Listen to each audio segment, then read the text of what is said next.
सुबह के ठीक 5 बजे थे। पूरे मोहल्ले में अभी सन्नाटा पसरा हुआ था, लेकिन शर्मा परिवार के घर की रसोई में बर्तनों की खनखनाहट सुनाई दे रही थी। घर की छोटी बहू पूजा नींद से भरी आंखों के बावजूद बिना रुके काम कर रही थी। पहले उसने पूरे घर में झाड़ू पोछा लगाया, फिर सबके लिए चाय बनाई।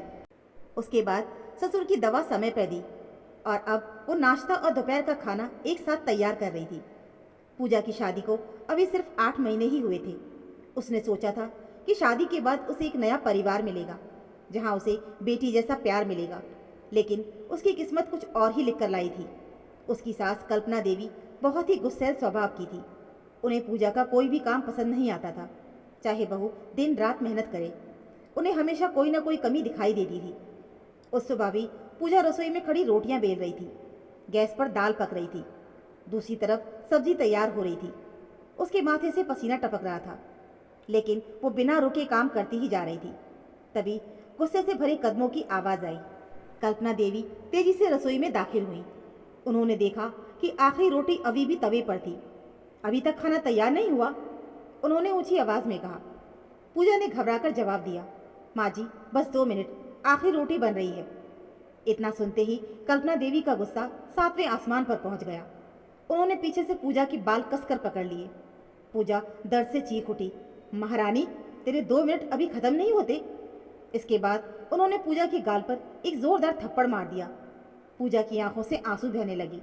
उसने कांपती आवाज में कहा, माँ जी आपने तो अभी थोड़ी देर पहले ही नाश्ता किया था, मैं बस खाना परोसने ही वाली थी। कल्पना देवी और भड़क गई। अब तू मुझे बताएगी कि मुझे भूख कब लगेगी? बहू होकर मुझसे जबान लड़ाती है। पूजा चुपचाप सिर झुकाकर खड़ी रही। उसे पता था कि अगर उसने एक भी शब्द और कहा तो बात और बढ़ जाएगी। तभी बाहर से आवाज आई, माँ मैं आ गया। ये आवाज़ थी कल्पना देवी के बेटे संजय की। आज संजय किसी ज़रूरी फाइल के कारण ऑफिस से जल्दी लौट आया था। जैसे ही वो रसोई के पास पहुंचा, उसने देखा कि पूजा रो रही है। उसके बाल बिखरे हुए थे और गाल पर उंगलियों के लाल निशान साफ दिखाई दे रहे थे। संजय का चेहरा बदल गया। ये क्या हुआ पूजा?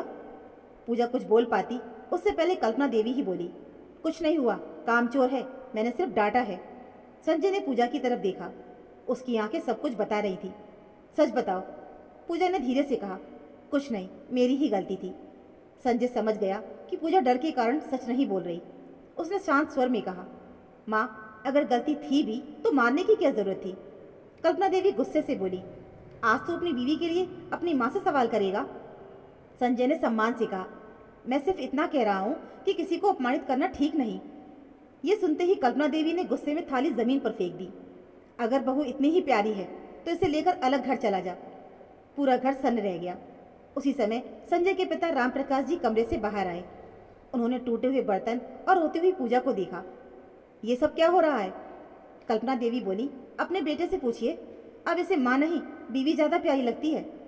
राम प्रकाश जी ने संजय की तरफ देखा। संजय ने पूरी बात बता दी। राम प्रकाश जी कुछ पल चुप रहे, फिर उन्होंने कल्पना देवी से कहा, कल्पना, गुस्से में इंसान ऐसी बातें कह देता है जिनका बाद में पछतावा होता है। बहू भी इस घर की इज्जत है। लेकिन कल्पना देवी किसी के सुनने को तैयार नहीं थी। उन्होंने पूजा की ओर उंगली दिखाते हुए कहा, आज के बाद अगर इसने जरा सी भी गलती की तो मैं इसे इस घर में नहीं रहने दूंगी। पूजा की आंखों से आंसू लगातार बह रहे थे। उसने मन ही मन में सोचा, क्या मेरी पूरी जिंदगी ऐसे ही तिरस्कार में बीतेगी? क्या मुझे कभी इस घर में अपनापन मिलेगा, या हर दिन अपमान और तानों के साथ ही जीना पड़ेगा? रसोई में फैले टूटे हुए बर्तनों की आवाज़ अभी भी पूरे घर में गूंज रही थी। संजय अपनी माँ कल्पना देवी की ओर देख रहा था, जबकि राम प्रकाश जी गहरी सोच में डूबे हुए थे। कुछ पल के लिए पूरे घर में ऐसा सन्नाटा छा गया, मानो किसी ने सभी की आवाज़ छीन ली हो। कल्पना देवी ने गुस्से में कहा, आज से इस लड़की का मेरे सामने आना बंद हो जाना चाहिए। अगर इसे इस घर में रहना है तो मेरी हर बात माननी होगी। पूजा बिना कुछ बोले अपने कमरे में चली गई। जैसे ही उसने दरवाज़ा बंद किया, वो फूट फूट कर रोने लगी। उसे अपने माता पिता की बातें याद आने लगीं। शादी के समय उसकी माँ ने कहा था, बेटी हर रिश्ता प्यार और धैर्य से निभाना। पूजा ने वही किया। उसने कभी पलटकर जवाब नहीं दिया, कभी किसी की शिकायत नहीं की, लेकिन बदले में उसे सिर्फ अपमान और ताने मिले। उधर संजय भी परेशान था। उसने पहली बार अपनी पत्नी की आंखों में इतना दर्द देखा था। उसे एहसास होने लगा था कि अब चुप रहना किसी समस्या का समाधान नहीं। अगली सुबह भी पूजा हमेशा की तरह सबसे पहले उठी। उसने चुपचाप घर के काम करना शुरू कर दिया। कल्पना देवी ने उसे देखते ही सिर्फ ताना मार दिया। वाह महारानी, आज जल्दी उठ गई, लगता है कल की डांट का असर हो गया है। पूजा ने कोई जवाब नहीं दिया। उसने बस सर झुका लिया और अपने काम में लग गई। इतने में दरवाजे की घंटी बजी। संजय ने दरवाज़ा खोला तो सामने पूजा के पिता मोहन जी और माँ सुचित्रा देवी खड़ी थी। उनके चेहरे पर मुस्कान थी क्योंकि वो अपनी बेटी से मिलने आए थे, लेकिन जैसे ही उन्होंने पूजा को देखा उनकी मुस्कान ही गायब हो गई। पूजा के गाल पर हल्का लाल निशान अभी भी दिखाई दे रहा था। उसकी आंखें सूजी हुई थी और चेहरे पर उदासी साफ झलक रही थी। सुचित्रा देवी ने घबराकर पूछा, बेटी तू ठीक तो है? पूजा ने जबरन मुस्कुराते हुए कहा, हाँ मैं बिल्कुल ठीक हूँ। लेकिन माँ की नज़र अपनी बेटी के दर्द को कैसे नहीं पहचानती। उन्होंने धीरे से उसका हाथ पकड़ा। हाथ पर भी हल्का सा नीला निशान था। सुचित्रा देवी की आंखें भर आईं। उधर कल्पना देवी बाहर आई और बनावटी मुस्कान के साथ बोली, अरे मोहन जी, आइए बैठिए, आपकी बेटी तो हमारे घर की रानी है। ये सुनकर संजय का सिर झुक गया। उसे पता था कि ये सिर्फ दिखावा है। कुछ देर के बाद जब सब लोग बैठक में बैठे थे तभी सुचित्रा देवी ने सीधे पूछा, समदन जी सच सच बताइए, हमारी बेटी रो क्यों रही है?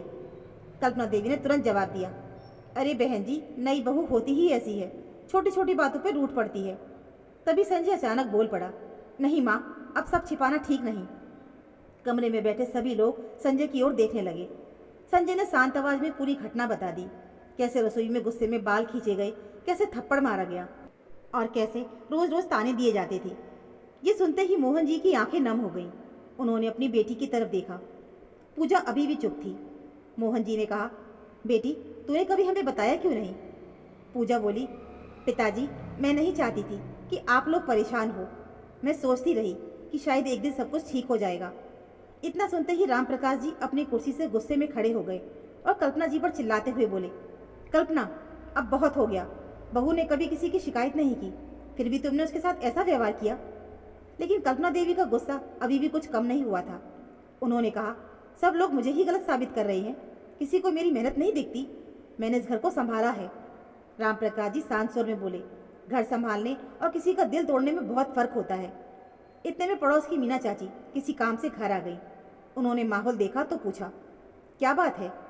राम प्रकाश जी ने उन्हें पूरी बात बता दी। मीना चाची ने कल्पना देवी की ओर देखकर कहा, कल्पना मैं बरसों से तुम्हें जानती हूँ। गुस्सा हर इंसान को आता है, लेकिन अगर गुस्से की वजह से अपना ही परिवार टूटने लगे तो उसे रोकना चाहिए। बहू घर छोड़कर चली गई तो सबसे बड़ा नुकसान तुम्हारा ही होगा। कल्पना देवी पहली बार चुप हो गई। उसी समय संजय ने एक और फैसला सुनाया, अगर इस घर में पूजा को सम्मान नहीं मिलेगा तो मैं उसे लेकर अलग रहने चला जाऊंगा।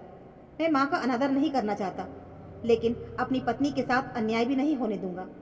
ये सुनते ही कल्पना देवी के पैरों तले जमीन खिसक गई। उन्हें पहली बार एहसास हुआ कि उनका गुस्सा उनके अपने बेटे को उनसे दूर कर सकता है। कुछ देर तक पूरे घर में कोई कुछ नहीं बोला। फिर कल्पना देवी धीरे धीरे पूजा के पास आईं। उनकी आवाज़ पहले जैसी कठोर नहीं थी। पूजा। पूजा ने सिर उठाया। कल्पना देवी बोली, मैं मानती हूँ कि मुझसे बहुत बड़ी गलती हो गई। मैं अपने गुस्से पर काबू नहीं कर सकी। मैंने तुम्हें बहू समझा, बेटी नहीं। अगर हो सके तो मुझे माफ़ कर देना। पूजा की आंखों में फिर आंसू आ गए, लेकिन इस बार ये आंसू दर्द के नहीं, भावनाओं के थे। उसने कहा, माँ जी, मैं सिर्फ इतना ही चाहती थी कि आप मुझे अपना समझें, मुझे डांटिए, समझाइए, लेकिन अपमान मत कीजिए। कल्पना देवी ने पहली बार पूजा को गले लगा लिया। बैठक में मौजूद सभी लोगों की आंखें नम हो गईं। राम प्रकाश जी मुस्कुरा रहे थे। सुचित्रा देवी ने भगवान को धन्यवाद किया और मोहन जी ने राहत की सांस ली। संजय ने भी चैन की सांस ली। उसे लगा था कि आज उसके परिवार को एक नई शुरुआत मिल गई। उस दिन के बाद घर के सारे नियम बदल गए। अब हर काम मिलजुल कर होने लगा। कल्पना देवी ने अपने व्यवहार में बदलाव लाया। अब वो पूजा से सलाह लेने लगी। उसके हाथ का बना खाना सबके साथ बैठकर खाने लगी और जब भी कोई गलती होती तो उसे प्यार से समझाती। धीरे धीरे घर का माहौल बदल गया। जहाँ पहले हर दिन ताने और झगड़े होते थे, वहीं अब हंसी की आवाज़ सुनाई देने लगी। पूजा को पहली बार ऐसा लगा कि ये घर सचमुच उसका अपना घर है। समय बीता। कुछ दिनों के बाद जब घर में एक नन्हे मेहमान के आने की खुशखबरी मिली तो सबसे ज़्यादा खुशी कल्पना देवी को हुई। उन्होंने पूरे मोहल्ले में मिठाइयाँ बांटी और सबके सामने कहा, आज मुझे समझ आया कि बहू को बेटी मानने से घर छोटा नहीं होता, बल्कि परिवार और बड़ा हो जाता। उस दिन पूजा मुस्कुरा रही थी। संजय गर्व से अपनी पत्नी को देख रहा था। राम प्रकाश जी भगवान का धन्यवाद कर रहे थे और पूरे परिवार ने ये सीख ली थी कि घर जोड़ने के लिए ताकत नहीं बल्कि सम्मान, धैर्य और अपनापन चाहिए। तो दोस्तों, ये थी हमारी आज की कहानी। उम्मीद है आपको ये कहानी ज़रूर पसंद आई होगी। कहानी अच्छी लगी हो तो प्लीज़ वीडियो को लाइक और चैनल को सब्सक्राइब ज़रूर कर लीजिएगा। मिलते हैं फिर एक और ऐसी नई कहानी के साथ। तब तक के लिए धन्यवाद।